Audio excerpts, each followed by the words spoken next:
हमारा जो उदयपुर में चिंतन शिविर हुआ था उसके मुताबिक जो हमारे को आदेश मिले कि आप अपने प्रदेश में भी इसको लागू करें, उसी को ध्यान में रखते हुए हमने 12 जिलों का दौरा किया है। 12 जिलों में जाकर अपने पार्टी कार्यकर्ताओं में एक जोश भरते हुए उनको आदेश दिए कि किस तरह से उन्होंने बूथ कमेटी को लेकर काम करना शुरू करना है ताकि हमारी बूथों में भी मजबूती हो। तो इसके कुछ टिप्स थे जो हमने वर्करों को देने थे, और उसके अलावा जो हमको लग रहा है कि अब 2-3 महीने ही इलेक्शन के लिए रह गए हैं, बड़े जल्दी हमने चुनाव के मैदान में उतरना है, तो उस मुतल्लक भी कुछ बातें, कुछ चर्चाएं लोगों से करनी थी। उसी के संदर्भ में मैं 11 जिलों का दौरा करके आज चंबा जिला में आई हूं, और चंबा में भी हमने अपने वर्कर्स में यही जोश भरा है और उनको किस तरीके से चुनाव के मैदान में उतरना है उसके लिए हमने उनको निर्देश दिए। क्या लगता है आपको, आपने 11 दिनों का 12 दिनों का दौरा किया, तो क्या लगता है लोगों में क्या उत्साह है, क्या लोग चाहते हैं? देखिए, जो मैं आभास कर पाई हूँ और जो मुझे लगता है कि लोगों ने मन बना लिया है, क्योंकि लोग बहुत दुखी और त्रस्त है इस सरकार से। जिस तरीके के वायदे इस सरकार ने किए थे, चाहे वो बेरोजगारी को दूर करने की बात थी, चाहे महंगाई को दूर करने की बात थी, तो लोगों को बहुत आशा थी कि शायद प्रधानमंत्री कुछ ना कुछ हमारे लिए करेंगे। परंतु 3 बार प्रधानमंत्री जी का दौरा हिमाचल प्रदेश में रहा, जो बहुत ही निराशाजनक, जहाँ उन्होंने ना बेरोजगारी की बात की, ना युवाओं को रोजगार देने की बात की, और हमने बार बार ये भ्रष्टाचार का मुद्दा उठाया। पुलिस में जो ये भर्ती हुई, उस बात को हमने बार बार लोगों के बीच में और सरकार को भी उससे अवगत करवाया। और आप जानते हैं, हमारे युवा कांग्रेस के बच्चे भूख हड़ताल पे भी बैठे, और हमने उनकी भूख हड़ताल तोड़कर ये कहा कि अब 31 तारीख को प्रधानमंत्री जी आएंगे। हमने निवेदन किया है कि आप सीबीआई की जांच करवाएं, तो सीबीआई तो प्रधानमंत्री के अंडर होती है, उनसे भी हम कहेंगे कि सीबीआई के आदेश देकर इसकी निष्पक्ष जांच करवाई जाए। पर प्रधानमंत्री ने हमारी बात अनसुनी की, ना उन्होंने ऐसे कोई निर्देश दिए, ना इसका कोई जिक्र किया, तो हमारे लोगों में बहुत निराशा है। दूसरा, ये जो आर्मी की भर्ती को लेकर लोगों में एक निराशा पहले ही थी कि इतने साल से सेना में भर्ती नहीं हो रही, और उन्होंने कहा कि ये तो कोरोना काल की वजह से 2-3 साल भर्ती नहीं हो पाई। तो अब लगता था कि शायद कोई ऐसा समय आएगा जब हमारे बच्चे जिसकी तैयारी कर रहे थे अपनी सेवाएं देश के लिए देने को, तो उसमें भी कोई ऐसा निराशाजनक उत्तर सरकार की तरफ से आया जिससे आज हमारे बच्चे, नौजवान साथी सभी बहुत निराश और दुखी हैं, और कुंठित मन से ये कह रहे हैं कि हमें कुछ ना कुछ बदलाव करने की आवश्यकता है, क्योंकि हमें इस सरकार से कोई आशा नहीं कि वो हमारे आवाज़ को सुने और उस पर कोई निर्णय ले। मैम, अभी जो भाजपा ने बड़ा मुद्दा उठाया है गुड़िया कार्ड को लेकर कि प्रदेश अध्यक्ष कांग्रेस के, उन्होंने कार्ड को लेकर ऐसा कुछ कहा है, तो इसके बारे में क्या कहते हैं? देखिए, जब हिमाचल प्रदेश में गुड़िया का प्रकरण हुआ था और दुख घटनाक्रम हुआ, तत्कालीन मुख्यमंत्री दिवंगत श्री वीरभद्र सिंह जी ने उसकी सीबीआई की इंक्वायरी ऑर्डर की, और उसके सीबीआई इंक्वायरी ऑर्डर होने के बाद ये सरकार बदल गई। अब 4.5 साल से दिल्ली में भी इनकी सरकार है और हिमाचल में भी इनकी सरकार है। जवाब तो इनको देना है कि गुड़िया के परिवार को न्याय ये क्यों नहीं दिला सके, और हमारी अध्यक्षा तो उस समय उनके आवास पे जाके आई, उनके साथ दुख दर्द बांट के आई। तो इसलिए हम भी चाहते हैं कि गुड़िया के परिवार को न्याय मिले, लेकिन सीबीआई तो अब इनके अधीन है। 8 साल से दिल्ली में इनकी सरकार है, अब 4.5 साल से इनकी सरकार है, और सिर्फ गुड़िया प्रकरण ही नहीं, हम जानना चाहते हैं कि हिमाचल प्रदेश में जयराम सरकार के समय में 1503 रेप हुए, 1503 रेप की घटनाएं हुई, वो भी किसी की गुड़िया थी। उनके लिए भाजपा की किसी भी नेता ने या किसी भी नेत्री ने प्रदेश में कोई आवाज नहीं उठाई। आप ऐसे ऐसे घटनाक्रम हुए। कसौली में एक महिला ऑफिसर, उसको जो है दिन दिहाड़े जो है गोली मार दी गई। भाजपा ने कोई आंसू नहीं बहाए। ऐसी एक नहीं, अनेक घटना, अभी ऊना में 2 घटनाएं हुई हैं, एक गगरेट में, एक चिंतपूर्णी में। भाजपा के किसी नेता ने जो है आंसू नहीं बहाए। तो इसलिए ये जो यहाँ पे जो रेप के प्रकरण हुए, मोलेस्टेशन की घटनाएं हुई और ईव टीजिंग की घटनाएं हुई, वो जो है अब तक की एवर हाईएस्ट हैं हिमाचल प्रदेश में। लेकिन भाजपा उन पे खामोश है। हिमाचल प्रदेश में भाजपा के शासन में 500 कत्ल हो गए, उस पे जो है भाजपा पूरी तरह खामोश है। कानून व्यवस्था का पूरी तरह जनाजा पिट गया है, उस पे खामोश है। सिर्फ ये अब इनका काम है कि ये डाइवर्ट करना चाहते हैं। इलेक्शन आ गया, जो रेलेवेंट इश्यूज हैं, जिन पे जनता अब जवाब मांग रही है, खासतौर पे सबसे बड़ा हिमाचल प्रदेश में सबसे बड़ा मसला भर्तियों का मसला है। जो भर्तियों में धोखाधड़ी हुई है, जो फ्रेब हुआ है और चोर दरवाजे से नौकरियां देने के प्रयास किए गए हैं, चोर और नज़दीकियों को नौकरियां देने की कोशिश की है। कोई कायदा कानून का पालन नहीं हुआ, कोई सबॉर्डिनेट सिलेक्शन बोर्ड नहीं, कोई पब्लिक सर्विस कमीशन नहीं। किसी भी तरह से जो कुछ भी हो रहा है, ये सारी जनता देख रही है। हिमाचल प्रदेश में 66 हलकों में तो नौकरियां दी नहीं गई। 2 हलकों में जो है अपने लोगों को फायदा देने के लिए, सराज में और धर्मपुर में वहां अपने लोगों को, वो भी वहां भी कच्ची नौकरी 3000 2,500 की नौकरी वहां देने का इन्होंने प्रयास किया। बाकी 66 हलकों को इन्होंने पूरी तरह नजरअंदाज कर दिया।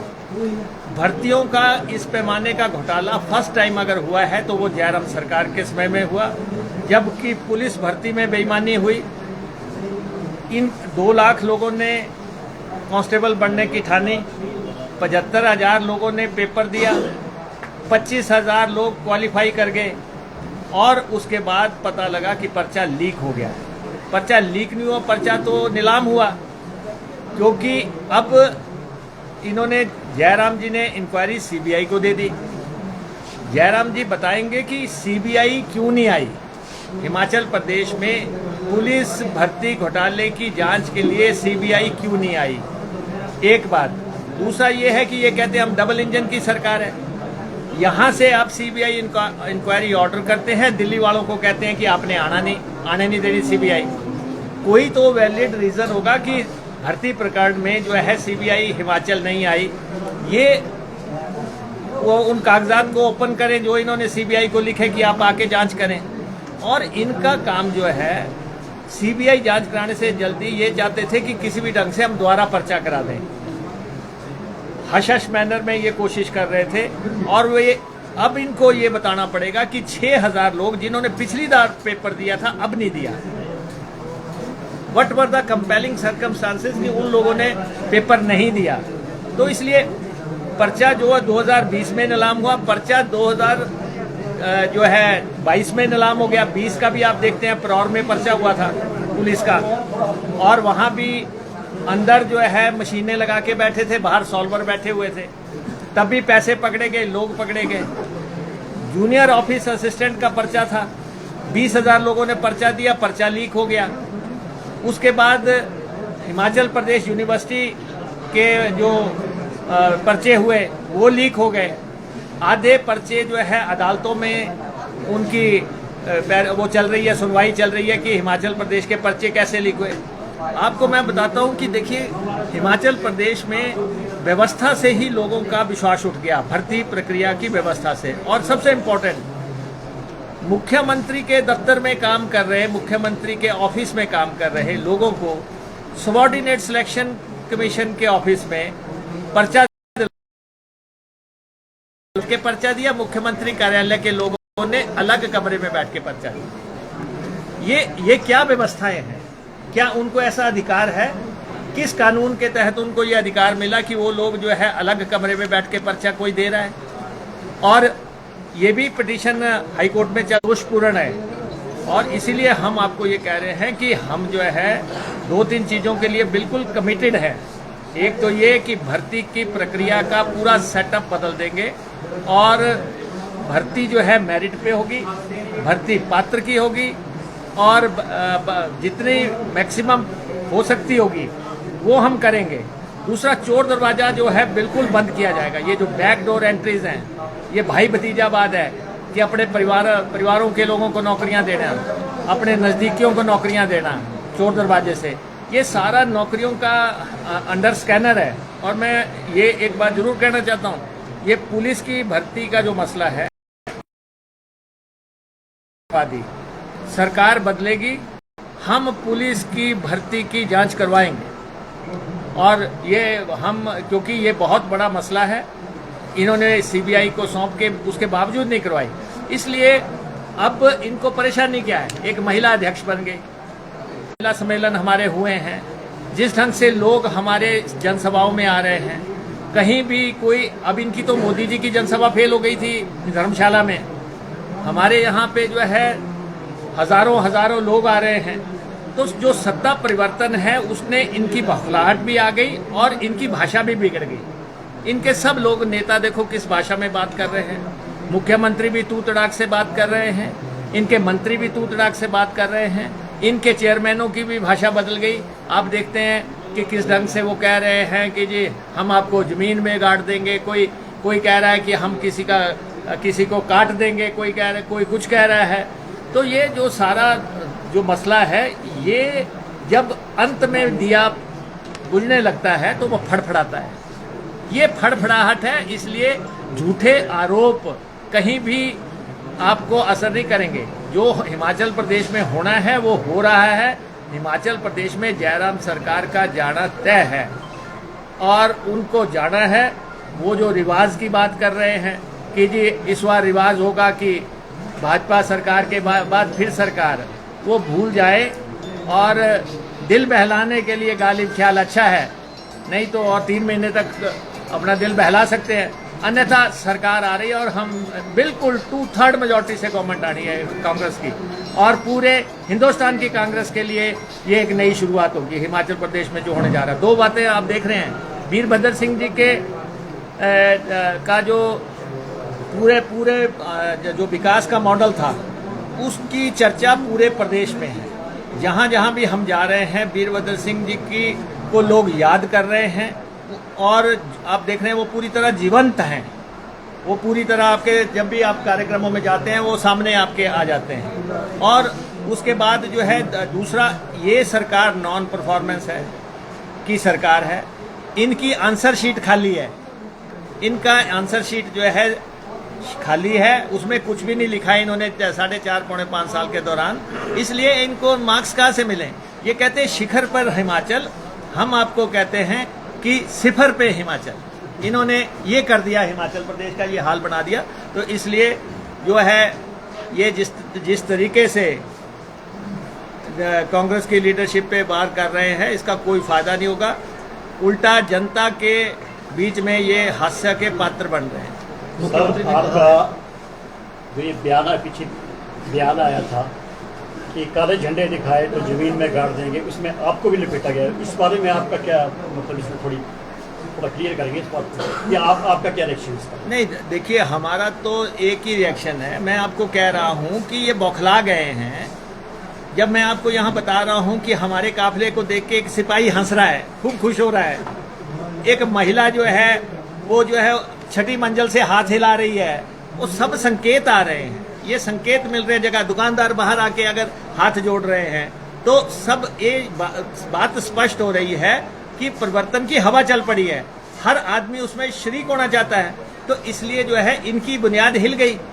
जब इनकी बुनियाद हिली है तो मुकेश अग्निहोत्री हो या प्रतिभा सिंह हो या आशा कुमारी हो, कोई भी हो, ये गालियां ही देंगे। इनकी भाषा, इसलिए बोल बिगड़ चुके हैं। हमें कुछ नहीं है, हम कहते हैं जा रहे हैं, आराम से जाओ, शांति से जाओ। प्रदेश की जनता ने मन बना लिया इनको हटाने का। और देखो महंगाई इनके दौर में, ये नहीं चाहते महंगाई पे बात हो, कितनी महंगाई हो गई है, और उसके बाद बेरोजगारी पे ये नहीं चाहते बात हो। माफिया पे ये नहीं चाहते बात हो। आप देख लो किस ढंग से शराब माफिया कैसे घूम रहा है। 4.5 साल के दौरान इन्होंने एक भी बार ठेके नीलाम नहीं करवाए। हिमाचल प्रदेश के एक्सचेकर को 2-3 हज़ार करोड़ रुपए का नुकसान हुआ है, क्यों नहीं ठेके नीलाम करवाए गए? आपका जो जल शक्ति मिशन है वो अपने आप में घोटाला है। 2200 करोड़ रुपए की पाइपें खरीद ली, जगह जगह ढेरों ढेर लगे हुए हैं। आप देखो कि हालत क्या है, अगले 10 साल की पाइपें खरीद के रख ली। तो ये जो सारा माहौल है, रेत माफिया, बजरी माफिया, कबाड़ माफिया, अब इनके साथ देख लेना, इनके नेताओं को देख लो, इनके साथ सिर्फ ठेकेदार चले हुए हैं। इनके साथ ऐसे लोग चले हुए हैं जो सत्ता से फायदा निकाल रहे हैं, आम जनता इनको छोड़ चुकी है। मुख्यमंत्री ने कहा है कि मुकेश पीठापुर का हेलीकॉप्टर नहीं है, क्या कहेंगे? नहीं, देखो, हमने पहले कह दिया, इस पे जो हमें कहना था मुख्यमंत्री जी को सुन गया। आकाशवाणी एक बार होती है, हमने कर दी, और इसलिए जो हमने बोलना था हमने बोल दिया। और इसलिए हेलीकॉप्टर भी जो है, अगर बहुत ज़्यादा है तो हेलीकॉप्टर का श्वेत पत्र जारी कर दें। हेलीकॉप्टर पे जो है उसके वो कितने हेलीकॉप्टर इस राज्य में लीज पे लिए गए, कितने हेलीकॉप्टर लीज पे लिए गए, उसकी कुल कितनी राशि है, वो हेलीकॉप्टर ने कितनी उड़ानें भरी और कहाँ कहाँ की भरी, प्रदेश के अंदर की भरी, बाहर की भरी, पूरा जो है वो हमारे सामने रख दे। असल में मैं आपको फिर ये कह रहा हूँ कि आप देखो कि 85,000 करोड़ रुपए के कर्जे पे जब ये जाएंगे, छोड़ के जाएंगे, 45,000 पे इनको मिला 40,000 करोड़ रुपए का कर्जा। ये पहले मुख्यमंत्री हैं जिन्होंने ना तो प्रदेश की आय बढ़ाने के लिए कोई मीटिंग की, ये पहले मुख्यमंत्री हैं जिन्होंने पड़ोसी राज्यों से अपने हक मांगने के लिए कोई मीटिंग की, ये पहले मुख्यमंत्री हैं जिन्होंने कोई किफ़ायत, प्रदेश में किफ़ायत के लिए कोई मीटिंग की हो, या केंद्र से कोई पैसा लाने के लिए मीटिंग की हो। ये एजेंडा ही नहीं था इस सरकार का। इस सरकार का एजेंडा जो था वो प्रदेशवासियों को ही समझ नहीं आया, तो इसलिए दिवालियापन पे पहुंच गए प्रदेश। आज जो है, क्यों नहीं ये जो आपके पंचायत सेक्रेटरी जो बैठे हैं हड़ताल पे, और जिला परिषद के काडर के हैं, और इसमें जेईज भी हैं, इसमें पंचायत टेक्निकल असिस्टेंट भी है क्या एक छोटा सा मसला है कि वो कह रहे हैं कि हमें आरडी या पंचायत के काडर में ले आए। तो सरकार जो है उनके पास 29 किस्म के काम हैं, 29 किस्म के काम हैं, मनरेगा को वो डील कर रहे हैं। ये सारा विकास ठप है, इनको कोई लेना देना नहीं है कि ताले लग जाए तो ताले लग जाए, जो कुछ भी हो जाए।